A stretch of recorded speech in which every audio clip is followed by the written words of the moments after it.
Hello, everyone. I hope you're having a great day on this great Wednesday. As we would call Hump Day, God is keeping us Monday, Tuesday, now today. I pray you're having a great day. I want to speak on something that a lot of people sometimes we tend to push to the wayside, we tend to forget about. And this is something that is very, very important in our lives as a society, as a race, and as people of color. What is this thing? It's a woman. Yes, today I want to tell you that a woman is one of the most important things a man can have with him. When he finds a great woman, he starts off with favor, and then he can build on that favor with her. She can become the woman of his dreams, the woman that God spoke through the whole Bible. But you have to find that woman. I salute women today who are there to empower their man in the relationship. Now, let me tell you something. Be careful. The system, let me say this again, the system is tricky. The system has conspired against your black brother, against your black man, against your black king.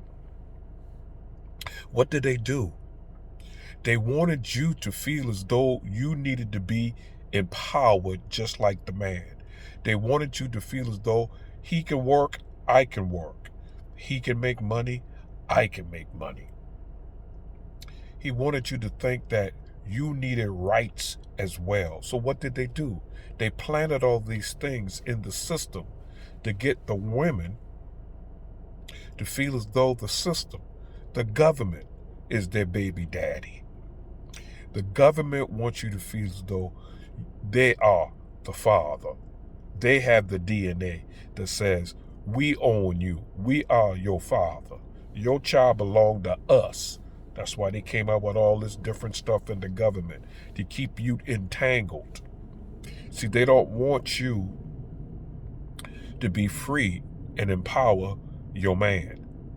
So what they do while they got you thinking you need the same rights that we have, they're tearing up the men. They're abusing the men. They're arresting our men. They're killing our men. They're taking away our children,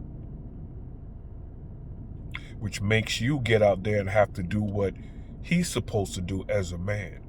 And in the whole time, their goal was to break up the black home.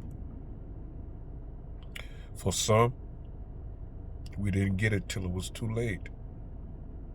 But now that we know, women, continue to empower your man. Continue to be there for him. Continue to be the way God told you to be. Don't listen to man. He's trying to trick you. He wants you to always get on your man because he ain't got a job at the moment. He ain't bringing in the money like he used to. Or he's not doing this or not doing that. The system, the government wants you to tear that man down, kill and pull out of his heart, pull his heart out, and make him feel as though he's less than a man.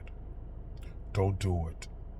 You are the greatest gift that a man can have in his life if you are strong, if you are a woman that empowers.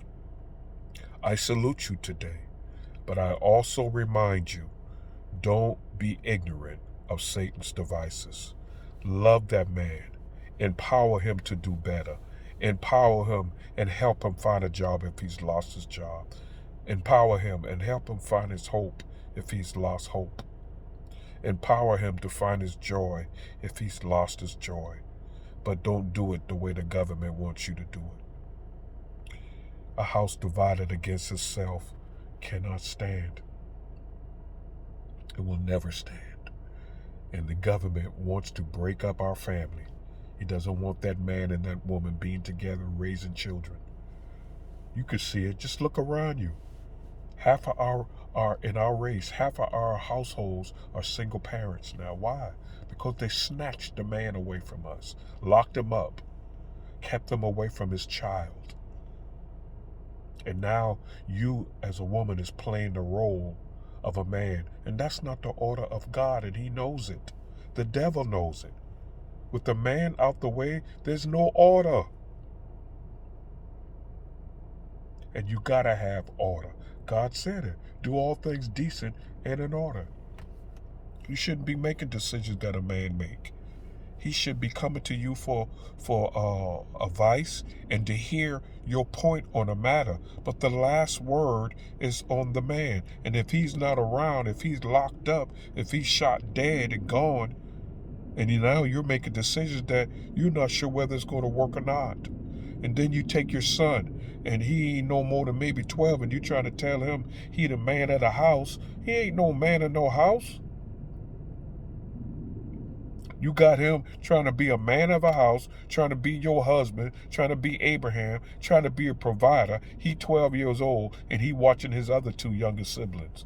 Do you know what kind of trauma that puts on a child, a man child?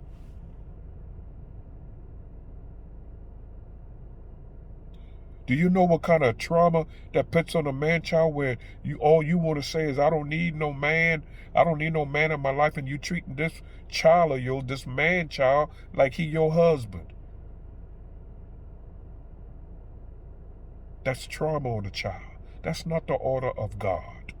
So women, I salute those of you who are empowering, but I also want to remind you, do not get trapped in the system of man, in the government. The government is not your baby's daddy because they give you a couple of checks.